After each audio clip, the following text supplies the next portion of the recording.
یہ پہلی بات ہے جو میں آپ کے ذہن میں ڈالنا چاہتا ہوں کہ یہ جو تقسیم ہے اچھی بدعت اور بری بدعت کی، شریعت میں اس تقسیم کا کہیں وجود نہیں ملتا، ہم اس کو نہیں مانتے۔ بدعت بدعت ہے۔ اللہ کے نبی فرماتے ہر وہ چیز جس کو عبادت سمجھ کر کے کیا جائے اور اس کے بارے میں دلیل نہیں تو وہ بدعت ہے۔ اللہ کے نبی نے جو لفظ استعمال کیا کل بدعت ضلالہ، ہر بدعت گمراہی ہے، ہر بدعت گمراہی ہے۔ جب ہم دنیا والوں کو بتاتے ہیں کہ اللہ کے نبی نے ایسا نہیں کیا ہے، قرآن و حدیث میں اس کا ثبوت نہیں ملتا، آپ مت کیجئے اس کو، تو بولتے ہیں تو گھڑی بھی تو پہلے نہیں تھا، یہ بھی تو بدعت ہے۔ آپ جو گاڑی پہ بیٹھ کر کے ابھی آئے وہ گاڑی بھی تو نبی کے دور میں نہیں تھی، وہ بھی بدعت ہے۔ ٹرین اللہ کے نبی کے زمانے میں نہیں تھی، ٹرین بھی بدعت ہے۔ یہ جو فلائٹ میں سفر کرتے ہو، فلائٹ بھی اللہ کے نبی کے دور میں نہیں تھی، یہ بھی بدعت ہے۔ یہ جو لاؤڈ سپیکر تم استعمال کرتے ہو نبی کے دور میں نہیں تھا، یہ بھی بدعت ہے۔ تو یہ چیز سمجھنے والی بات ہے کہ اللہ کے نبی نے جو قید لگائی ہے وہ یہ قید لگائی ہے۔ حاضرین جمعہ، سامعین کرام، دینی ملی بھائیوں اور اسلامی ساتھیوں،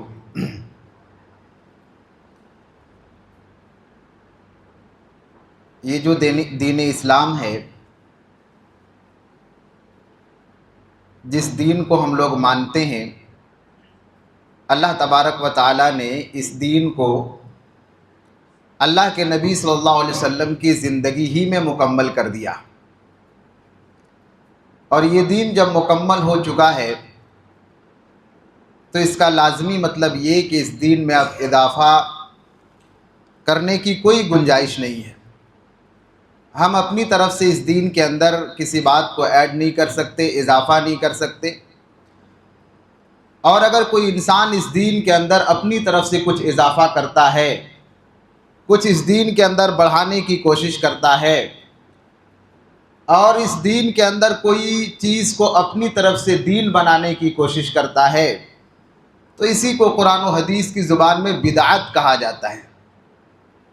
بدعت کا یہ جو لفظ ہے، اصل میں اگر آپ عربی لغت کے اندر جا کر کے دیکھیں گے تو بدعت کا یہ لفظ بدعا سے بنا ہوا ہے، با دال اور عین سے، اور لغت کے اندر بدعت کا مطلب ہوتا ہے کسی چیز کو سابقہ مثال کے بغیر بنانا، کسی چیز کو بنانا سابقہ مثال کے بغیر، پہلے جو چیز موجود نہ ہو، کوئی ایسی چیز کو بنانے کا نام بدعت ہے لغت کے اعتبار سے، لغوی اعتبار سے۔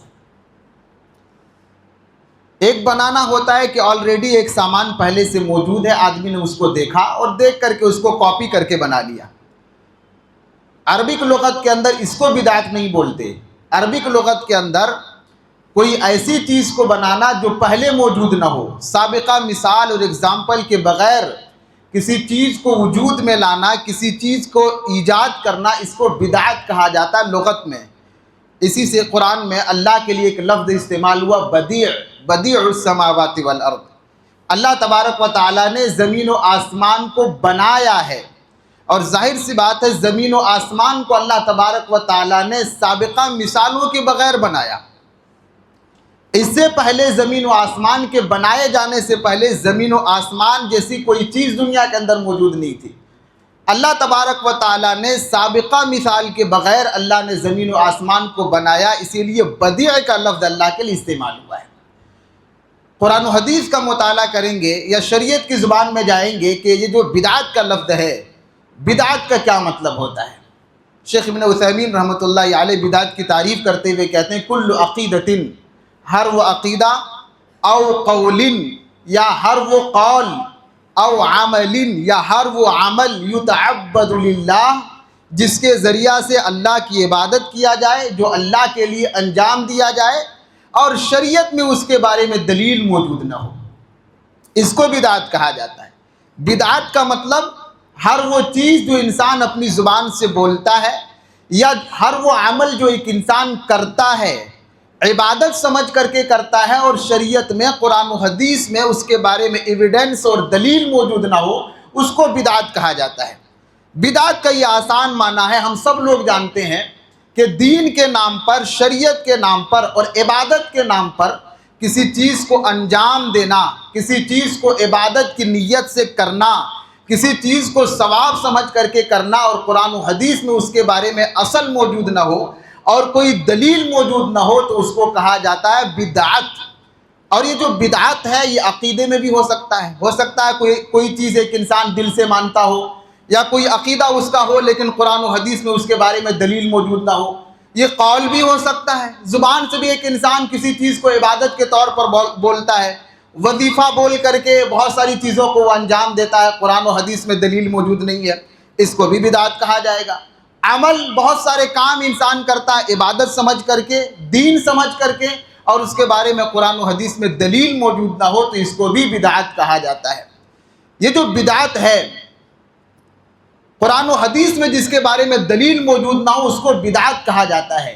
اللہ کے نبی صلی اللہ علیہ وسلم کی ایک بہت مشہور حدیث ہے صحیح بخاری صحیح مسلم کے اندر، حضرت عائشہ سے کہتے ہیں من احدث فی امرنا ھذا ما لیس منہ فہو رد، جس نے اس دین کے اندر کوئی نئی چیز کو ایجاد کیا جس کے بارے میں دلیل موجود نہ ہو، اللہ کے نبی فرماتے میرا حکم موجود نہ ہو فہو رد، اس کو مردود مانا جائے گا، اس کو قبول نہیں کیا جائے گا، اور ایسی چیز کو اللہ تبارک و تعالیٰ کبھی قبول نہیں کرے گا۔ یہ دلیل ہے اس بات کی کہ عبادت کے ہونے کے لیے، ثواب کا کام ہونے کے لیے قرآن و حدیث میں دلیل کا پایا جانا ضروری ہے۔ کون سا کام ثواب کا کام ہے اور کون سا کام عبادت ہے، کون سا کام دین ہے، اس کو ثابت کرنے کے لیے قرآن و حدیث میں دلیل ہونا چاہیے۔ بنا دلیل کے، بنا پروف کے، بنا ثبوت کے اگر کوئی انسان عبادت سمجھ کے کوئی کام کرتا ہے یا کچھ بولتا ہے تو اسی کو بدعت کہا جاتا ہے، اور اللہ کے نبی نے کہا ایسا اگر کوئی عمل کرتا ہے شریعت کے نظر میں وہ مردود ہے، وہ دھتکارا ہوا ہے، اللہ تبارک و تعالیٰ ایسی چیزوں کو قبول نہیں کرتا۔ یہ جو تعریف ہے یہاں پہ دو باتوں کو ذہن میں رکھنی ہے۔ پہلی چیز اللہ کے نبی صلی اللہ علیہ وسلم کہتے ہیں کہ ہر وہ چیز جو دین کے نام پر اور عبادت کے نام پر ایجاد کیا جائے اور قرآن و حدیث میں شریعت میں دلیل موجود نہ ہو تو اس کو بدعت کہتے ہیں۔ تو اس سے معلوم یہ ہوا کہ ہر وہ چیز جس کے بارے میں قرآن و حدیث میں دلیل نہیں ہے اس کو بدعت کہتے ہیں۔ بعض لوگ بدعت کی دو تقسیم کرتے ہیں، بدعت حسنہ اور بدعت سیئہ۔ یہ پہلی بات ہے جو میں آپ کے ذہن میں ڈالنا چاہتا ہوں کہ یہ جو تقسیم ہے اچھی بدعت اور بری بدعت کی، شریعت میں اس تقسیم کا کہیں وجود نہیں ملتا۔ شرعی اعتبار سے جو تقسیم کیا جاتا ہے بدعت حسنہ کا اور بدعت سیئہ کا، شریعت میں اس کا ثبوت نہیں ملتا، یہ تقسیم صحیح نہیں ہے، ہم اس کو نہیں مانتے۔ بدعت بدعت ہے، اللہ کے نبی فرماتے ہر وہ چیز جس کو عبادت سمجھ کر کے کیا جائے اور اس کے بارے میں دلیل نہیں تو وہ بدعت ہے۔ اللہ کے نبی نے یہ فرق نہیں کیا ہے، کہیں بھی قرآن و حدیث میں آپ پڑھ لے جائیں، کہیں بھی اللہ کے نبی نے یہ نہیں کہا کہ اگر وہ بدعت حسنہ ہے تو وہ مردود نہیں ہے، اگر وہ بدعت سیئہ بری بدعت ہے تو اس کو مردود مانا جائے گا۔ اللہ کے نبی نے جو لفظ استعمال کیا کل بدعت ضلالہ، ہر بدعت گمراہی ہے، ہر بدعت گمراہی ہے۔ یہ جو کل کا لفظ ہے یہ لفظ ہمیں بتا رہا ہے کہ جو تقسیم لوگ کرتے ہیں اچھی بدعت اور بری بدعت، بدعت حسنہ اور بدعت سیئہ، یہ تقسیم صحیح نہیں ہے، بدعت بدعت ہے۔ اگر اس کے بارے میں دلیل مل جاتی تو پھر وہ عبادت بن جاتی، پھر وہ بدعت نہیں مانا جائے گا اس کو، لیکن جب دلیل نہیں ہے تو پھر یہ تقسیم کرنا درست نہیں ہے۔ گندگی گندگی ہے، اچھی گندگی بری گندگی نہیں کہہ سکتے، گناہ گناہ ہے، اچھا گناہ برا گناہ ایسا نہیں بول سکتے۔ بھائی جس کو گندگی گندگی بولا گیا ہے، جس کو گناہ گناہ بولا گیا، اس میں اب یہ تقسیم کرنا یہ اچھا گناہ ہے، یہ برا گناہ ہے، یہ اچھی گندگی ہے، یہ بری گندگی ہے، ایسے نہیں بول سکتے۔ ویسے یہ جو بدعت کا معاملہ ہے اس میں بھی یہ جو تقسیم لوگ کرتے ہیں اور بدعت کو جائز کرنے کے لیے ایک دروازہ کھولتے ہیں، یہ تقسیم شریعت کے حساب سے صحیح نہیں ہے۔ لہذا یہ پہلی بات یاد رکھیے کہ بدعت حسنہ کا کوئی وجود نہیں ہے۔ یہ جو دروازہ بدعت کو جائز کرنے کے لیے کھولا جاتا ہے اسلام کے اندر اس کا کوئی ثبوت نہیں ملتا۔ لہذا ایک بات کو ذہن میں رکھیے، ہر وہ چیز جس کے بارے میں دلیل نہیں ہے وہ بدعت ہے، آپ اس کو حسنہ اور سیئہ میں تقسیم نہیں کر سکتے۔ اور دوسری چیز غور کرنے والی بات یہ ہے کہ اللہ کے نبی فرماتے ہیں فی امرنا، ہمارے اس دین کے اندر، یہاں پہ امرنا کا لفظ آیا ہوا ہے، دوسری روایتوں کے اندر فی دیننا کا لفظ آیا ہوا ہے کہ جو ہماری دین کے اندر نئی چیزوں کو ایجاد کرتا ہے اس کو رد مانا جائے گا۔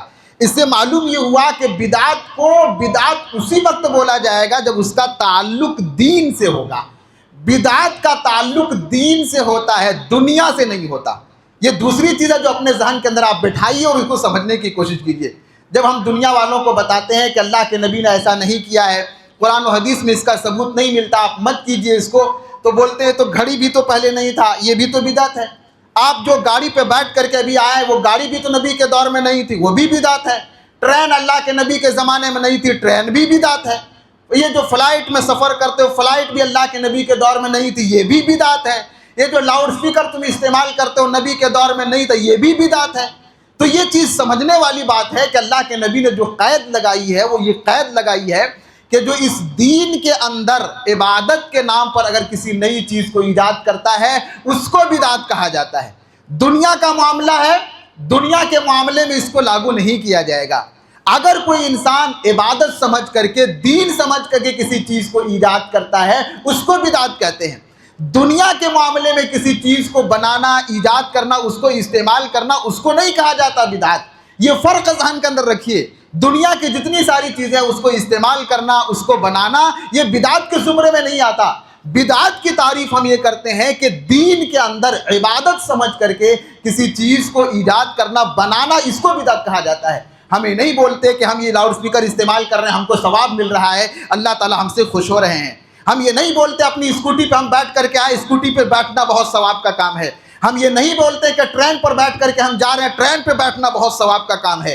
ہم یہ نہیں بولتے ہیں کہ فلائٹ سے ہم سفر کرتے ہیں، فلائٹ پہ سفر کرنا بہت ثواب کا کام ہے، اللہ تبارک و تعالیٰ اس پہ ثواب دیتے ہیں۔ ہم یہ نہیں بولتے، کیونکہ یہ ساری چیزیں دین سے تعلق نہیں رکھتی، عبادت سے تعلق نہیں رکھتی۔ لہذا یہ دوسری اہم بات کو آپ ذہن میں رکھیے گا۔ لوگ جب اس طرح کی باتیں بول کر کے جب آپ کو کنفیوز کرنے کی کوشش کریں گے، تو آپ ان کو جواب دیجئے گا کہ جب ہم بدعت بولتے ہیں تو اس کا مطلب یہ ہوتا ہے کہ اس دین کے اندر عبادت سمجھ کر کے، ثواب سمجھ کر کے کسی کام کو انجام دینا، اس کو بدعت کہا جاتا ہے۔ دنیا کے معاملے میں بدعت کا تعلق دنیا کی چیزوں سے نہیں ہے۔ یہ کوئی نہیں بولتا ہے کہ دنیا کی جو چیزیں وہ بھی بدعت کے اندر شامل ہوتا ہے۔ لہذا یہ دوسری چیز ہے جو اپنی ذہن کے اندر بٹھا کر کے رکھنا ہے۔ اب جب یہ دو چیزیں سمجھ گئے، پہلے تو تعریف سمجھے، اس کے بعد دو اہم پوائنٹ تعریف سے۔ اب جب قرآن و حدیث کا مطالعہ کرتے ہیں تو اللہ کے نبی کے خطبہ حاجہ کو ہر جمعہ میں ہم لوگ سنتے ہیں، اور اللہ کے نبی صلی اللہ علیہ وسلم ہر خطبہ جمعہ میں یا پھر کوئی بھی خطبہ ہوتا تھا تو اللہ کے نبی جو پہلے عربی کے کچھ الفاظ اللہ کے نبی پڑھتے تھے، اس میں ایک لفظ آتا تھا کل محدثۃ بدعہ، ہر نئی چیز بدعت ہے، وکل بدعۃ ضلالہ، اور ہر بدعت گمراہی ہے۔ گویا اللہ کے نبی صلی اللہ علیہ وسلم بدعت کے بارے میں بتا رہے ہیں کہ یہ بدعت گمراہی ہے، یہ کسی بھی طرح کا بدعت ہو یہ گمراہی ہے، اور ہر گمراہی ایک انسان کو جہنم کی طرف لے کر کے جانے والی ہے۔ اللہ کے نبی خطبہ میں بولتے تھے وَشَرَّ الْأُمُورِ مُحْدَثَاتُهَا، دنیا کی سب سے بری چیز دین کے اندر نئی نئی چیزوں کو ایجاد کرنا ہے۔ دنیا میں بری چیزیں بہت ہیں، دنیا کے اندر بہت ساری چیزیں ہیں جو بری چیزیں موجود ہیں۔ اللہ کے نبی فرماتے ہیں شر الامور، ان تمام چیزوں میں سب سے بری چیز اگر کوئی ہے، سب سے خراب چیز اگر کوئی ہے تو وہ دین کے اندر نئی نئی چیزوں کو ایجاد کرنا ہے، اور دین کے اندر نئی چیزوں کو ثواب کی نیت سے اور عبادت کے نیت سے لانا۔ اللہ کے نبی نے اس کو کہا کہ تمام برائیوں میں سب سے بری بات ہے، لہذا بدعت کو ایجاد کرنا اور بدعت پہ عمل کرنا، اللہ کے نبی نے اس کو بری چیز قرار دیا ہے، اس کو اللہ کے نبی صلی اللہ علیہ وسلم نے شر میں سے کاؤنٹ کیا ہے۔ لہذا ایک مومن کے لیے، ایک مسلمان کے لیے یہ بالکل مناسب نہیں ہے کہ وہ بدعت کا کوئی کام انجام دے یا بدعتوں والا کوئی وہ عمل کر لے جائے۔ اللہ کے نبی کی حدیث دیکھتے ہیں تو صحیح مسلم کی ایک حدیث ملتی ہے، اللہ کے نبی فرماتے ہیں لعن اللہ من آوى محدثا، کہ اللہ رب العالمین کی لعنت ہو ایسے انسان پر جو کسی بدعتی انسان کو اپنے یہاں پناہ دیتا ہے۔ بدعت ایجاد کرنا اور بدعت پہ عمل کرنا یہ تو بہت خطرناک ہے، لیکن اگر کوئی کسی بدعتی کو اپنے یہاں پناہ دیتا ہے، کسی بدعتی کو اپنے یہاں ٹھہراتا ہے، اللہ کے نبی فرماتے لعن اللہ، اللہ کی لعنت ایسے انسان پہ پڑتی ہے۔ اور یہ لعنت کوئی چھوٹا لفظ نہیں ہے، لعنت کا مطلب یہ ہوا کہ اللہ تبارک و تعالیٰ ایسے انسان کو اپنی رحمت سے محروم کر دیتا ہے۔ زندگی میں اللہ کی رحمت، اللہ رب العالمین کی مرضی، اللہ رب العالمین کی مہربانی کی بہت ضرورت ہے۔ وہ انسان جو کسی بدعتی کو اپنے یہاں پناہ دیتا ہے، اپنے یہاں ٹھہراتا ہے، اللہ کی لعنت اس پر پڑتی ہے۔ بلکہ صحیحین کی روایت کے الفاظ تو اور سخت ہے کہ ایسے انسان پر لعنت اللہ والملائکۃ والناس اجمعین، نہ صرف اللہ کی لعنت پڑتی ہے بلکہ ایسے انسان پر فرشتوں کی بھی لعنت پڑتی ہے، اور دنیا کے تمام انسانوں کی لعنت ایسے انسان پہ پڑتی ہے جو کسی بدعتی کو اپنے یہاں پناہ دیتا ہے۔ آپ ذرا تصور کریں، آپ ذرا دیکھیں کہ اسلام کے اندر بدعت کا معاملہ کتنا بڑا ہے۔ کسی بدعتی کو اگر اپنے یہاں کوئی پناہ دیتا ہے، اللہ کی لعنت ہے، فرشتوں کی لعنت ہے، اور دنیا کے تمام انسانوں کی لعنت ایسے انسان پہ پڑتی ہے جو کسی بدعتی کو اپنے یہاں ٹھہراتا ہے یا پناہ دیتا ہے۔ اللہ کے نبی صلی اللہ علیہ وسلم ایک اور حدیث کے اندر فرماتے ہیں، بلکہ اگر آپ حدیثوں کا مطالعہ کریں گے، قرآن و حدیث کا مطالعہ کریں گے تو ہمیں معلوم ہوگا کہ بدعت اتنا خطرناک معاملہ ہے، اتنی بری چیز ہے کہ اللہ تبارک و تعالیٰ بدعتی کے اعمال کو قبول نہیں کرتا ہے، بدعتی کی عبادتوں کو اللہ قبول نہیں کرتا ہے۔ علماء کہتے ہیں اس کا دو مطلب ہے۔ ایک تو مطلب یہ ہے کہ وہ کام جس میں ایک انسان بدعت کا کام کرتا وہ کام اللہ قبول نہیں کرتا، اور یہ کہتے ہیں کہ اس کا مطلب یہ بھی ہے کہ اللہ تبارک و تعالیٰ بدعتی کے دوسرے نیکیوں کو بھی اللہ قبول نہیں کرتا۔ یہ کتنا خطرناک بات ہے کہ وہ انسان جو بدعت کی دنیا میں جاتا ہے یا ثواب سمجھ کر کے، نیک کام سمجھ کر کے، اچھا کام سمجھ کر کے کوئی کام کرتا ہے، اور قرآن و حدیث میں اگر پروف نہیں ہے، ایسا کوئی عمل کرتا ہے تو اس عمل کو بھی اللہ قبول نہیں کرتا، اور اللہ تبارک و تعالیٰ اس کے دوسرے اعمال کو بھی اللہ قبول نہیں کرتا۔ من عمل عملا لیس علیہ امرنا فہو رد، اللہ کے نبی کی کلیئر حدیث ہے، جو کوئی ایسا عمل کرتا ہے جس کے بارے میں میرا کوئی حکم موجود نہیں ہے، فہو رد، اللہ تبارک و تعالیٰ اس کو قبول نہیں کرتا۔ معلوم یہ ہوا بدعت کا خطرناک اثر ایک انسان کی زندگی پہ یہ پڑتا ہے کہ بدعتی کے اعمال کو اللہ تبارک و تعالیٰ قبول نہیں کرتا، اللہ بدعتیوں کے نیکیوں کو اللہ قبول نہیں کرتا۔ آپ نے جتنی بھی نیکیاں کی ہیں، جتنے بھی اعمال کرتے ہیں، اگر بدعت سے اپنے آپ کو نہیں بچاتے، بدعت سے اپنے دامن کو پاک نہیں کرتے، بدعت کی گندگی سے اپنے آپ کو دور نہیں رکھتے، تو اتنا خطرناک جرم ہے کہ اللہ اس کی وجہ سے دوسرے اعمال کو بھی اللہ قبول نہیں کرتا۔ بدعت اتنا خطرناک جرم ہے کہ اللہ تبارک و تعالیٰ اس کی وجہ سے بندے کو توبہ کی توفیق سے اللہ محروم کر دیتا ہے۔ ظاہر سی بات ہے، توبہ وہ کرتا ہے جس کو لگتا ہے کہ میں گناہ کر رہا ہوں، اور جس کو لگتا ہے میں نیکی کر رہا ہوں، وہ توبہ کیسے کرے گا؟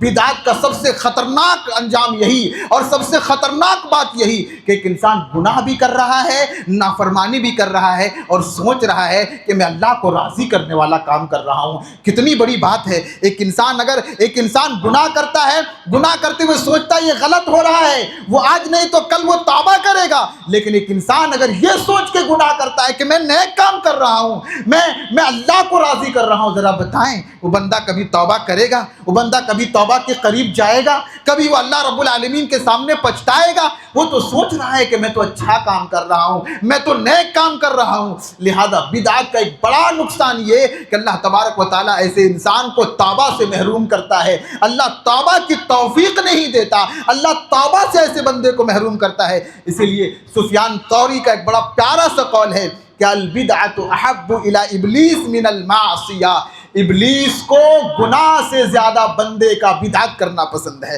ابلیس جو ہمارا دشمن ہے، ابلیس کو سب سے زیادہ یہ پسند ہے کہ ایک بندہ بدعت کرے۔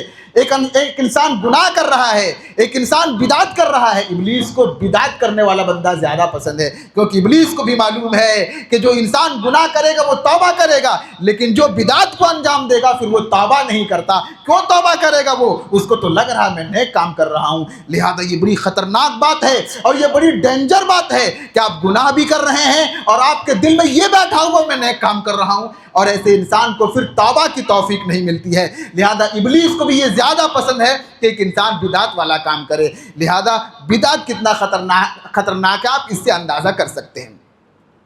اللہ کے نبی صلی اللہ علیہ وسلم یا پھر قرآن و حدیث کا اگر آپ مطالعہ کریں گے تو اللہ کے نبی صلی اللہ علیہ وسلم سے ایک اور روایت آتی ہے جو بڑی مشہور روایت ہے۔ اللہ کے نبی صلی اللہ علیہ وسلم فرماتے ہیں، صحیح مسلم کے الفاظ ہیں کہ قیامت کا دن ہوگا اور قیامت کے دن اللہ تبارک و تعالی اللہ کے نبی کو حوض کوثر دیں گے۔ ہم جانتے ہیں اللہ کے نبی حوض کوثر میں اپنی امت کے لوگوں کو پانی پلا رہے ہوں گے۔ اللہ کے نبی صلی اللہ علیہ وسلم اپنی امت کے لوگوں کو حوض کوثر میں پانی پلا رہے ہوں گے، یہاں تک کہ آپ کی امت کے کچھ لوگ آئیں گے اور ان کو آپ سے پہلے روک لیا جائے گا۔ اللہ کے نبی فرمائیں گے، فرشتوں سے کہیں گے یہ میری امت کے لوگ ہیں، ان کو آنے دیا جائے، میرے فرشتوں کیوں ان کو روک رہے ہیں؟ فرشتے جواب دیں گے، اللہ کے نبی آپ نہیں جانتے، ان لوگوں نے آپ کے آنے کے بعد آپ کے دین میں بہت ساری نئی چیزوں کو ان لوگوں نے ایجاد کر لیا تھا۔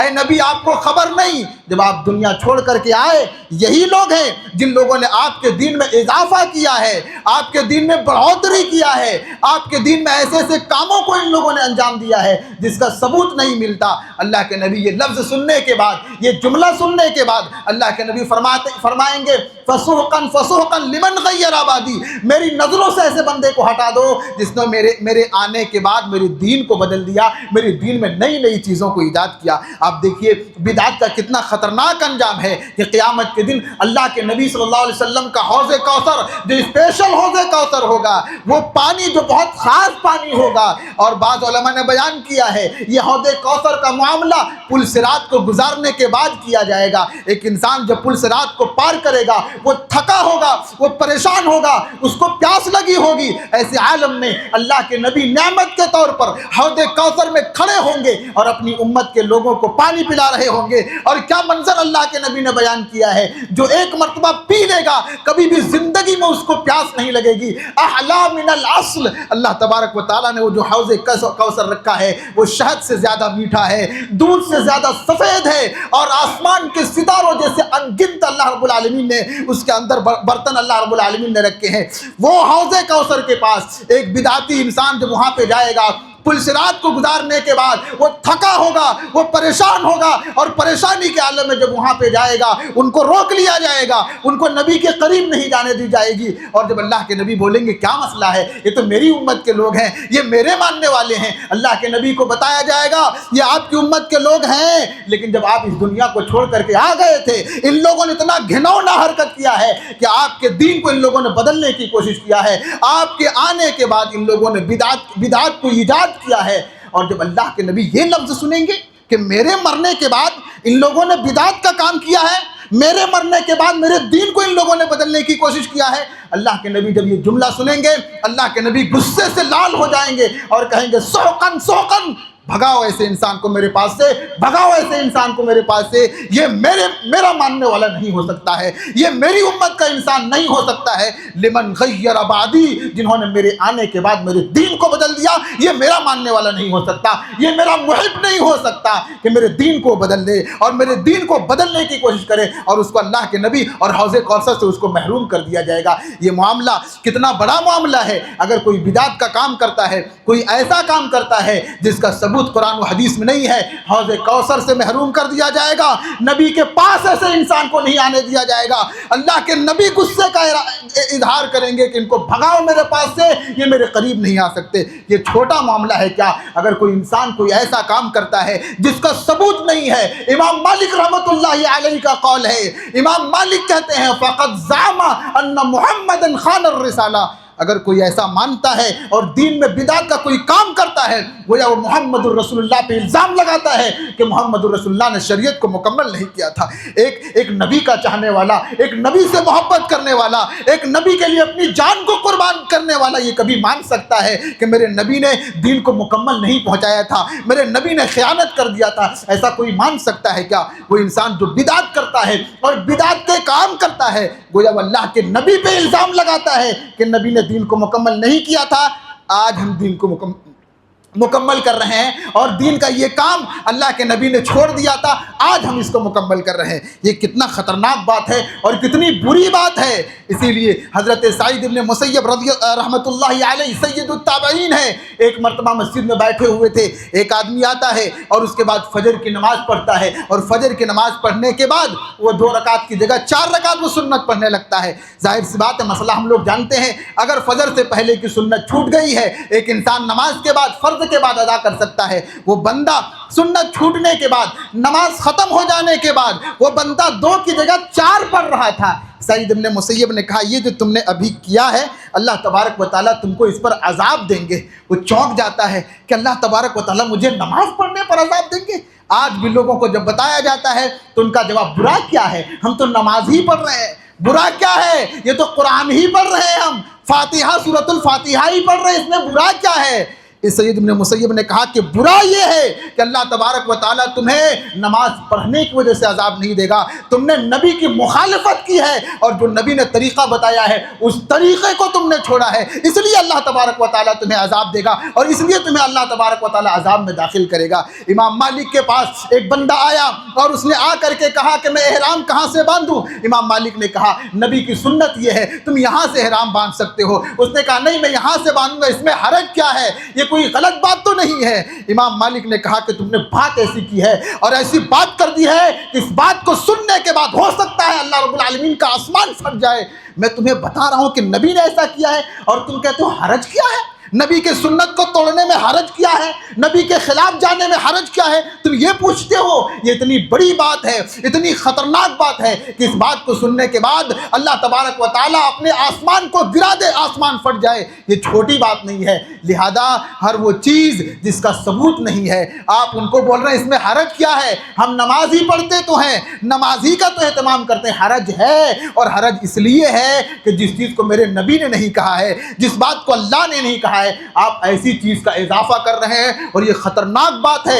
سفیان ثوری کا وہ جملہ بھی ہمیں یاد آتا ہے، انہوں نے کہا تھا کہ ایک انسان جب دنیا کے اندر کسی بدعت کا ایجاد کرتا ہے اللہ سنت کو اٹھا لیتا ہے۔ اللہ اکبر، اللہ کے نبی کی بے شمار سنتیں آج ایسی ہیں دنیا کے لوگ نہیں جانتے، اس کی وجہ یہ ہے کہ آج ہم نے بدعت اور خرافات کو بھر دیا ہے کہ شعبان کا مہینہ اللہ کے نبی صلی اللہ علیہ وسلم کی سنت کیا ہے لوگ نہیں جانتے، بدعت ان کو بہت یاد ہے کہ 15 شعبان آئے گا اس میں حلوہ بنانا ہے، گھروں کو چمکدار چراغوں سے بھر دینا ہے، قبرستان جا کر کے اپنوں کو یاد کرنا ہے، قبرستان کو چراغا کرنا ہے، یہ ساری چیزیں اسے یاد ہے۔ لیکن نبی کی جو سنت اس مہینے کے اندر تھا اکثریت آج لوگوں کی ایسی ہے ان کو معلوم ہی نہیں ہے، اور کچھ لوگ مان بھی رہے ہیں جانتے بھی ہیں تو عمل نہیں ہے۔ یہ بڑی خطرناک بات ہے، یہ بہت خطرناک انجام ہوتا ہے بدعت کا۔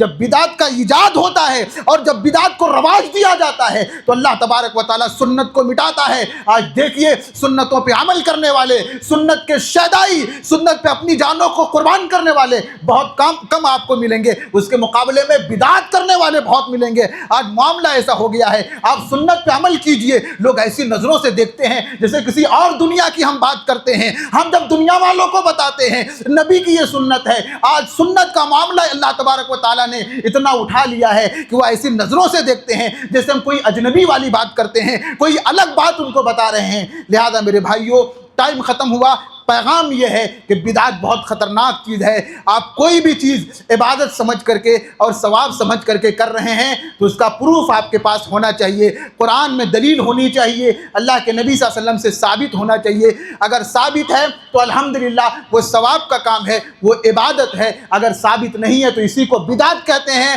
اور اس میں عمل کرنے میں ایک انسان کو جنت نہیں جہنم میں جانا پڑے گا، اللہ ثواب نہیں عذاب دیں گے۔ یہ مہینہ بڑا بہترین مہینہ ہے، اللہ کے نبی روزہ رکھتے تھے۔ براہ کرم اس مہینے کو بدعات سے داغدار مت کیجئے، اس مہینے کو خراب مت کیجئے۔ یہ 15 شعبان کے بارے میں جتنی ساری باتیں بتائی جاتی ہیں وہ سب خرافات ہے، اللہ کے نبی سے کچھ بھی ثابت نہیں ہے۔ نہ کوئی نماز پڑھنا اسپیشل ثابت ہے، نہ کوئی روزہ رکھنا ثابت ہے، نہ راتوں کو جاگنا ثابت ہے، نہ قبرستان جانا ثابت ہے، اور نہ جتنی ساری خرافات کی جاتی ہے کہ روحیں آتی ہیں۔ کبھی کبھی ان چیزوں کو دیکھ کر کے افسوس ہوتا ہے، یہ مسلمان کس گئے گزرے قوم کے لوگ ہو گئے ہیں، یہ کیسے لوگ ہیں جو نان مسلم کا عقیدہ تھا روحوں کے واپسی کا، آج کا مسلمان اس کو مان رہا ہے، پکوان بنا کر کے اپنے گھر میں رکھ رہا ہے، مرے ہوئے لوگ کھانے آئیں گے۔ یہ کیا عقیدہ ہے؟ اس طرح کی ساری خرافات سے اپنے آپ کو بچائیے اور اپنے آپ کو سنت پر اور سنت پر چلنے والا اور سنت کا شیدائی بنائیے،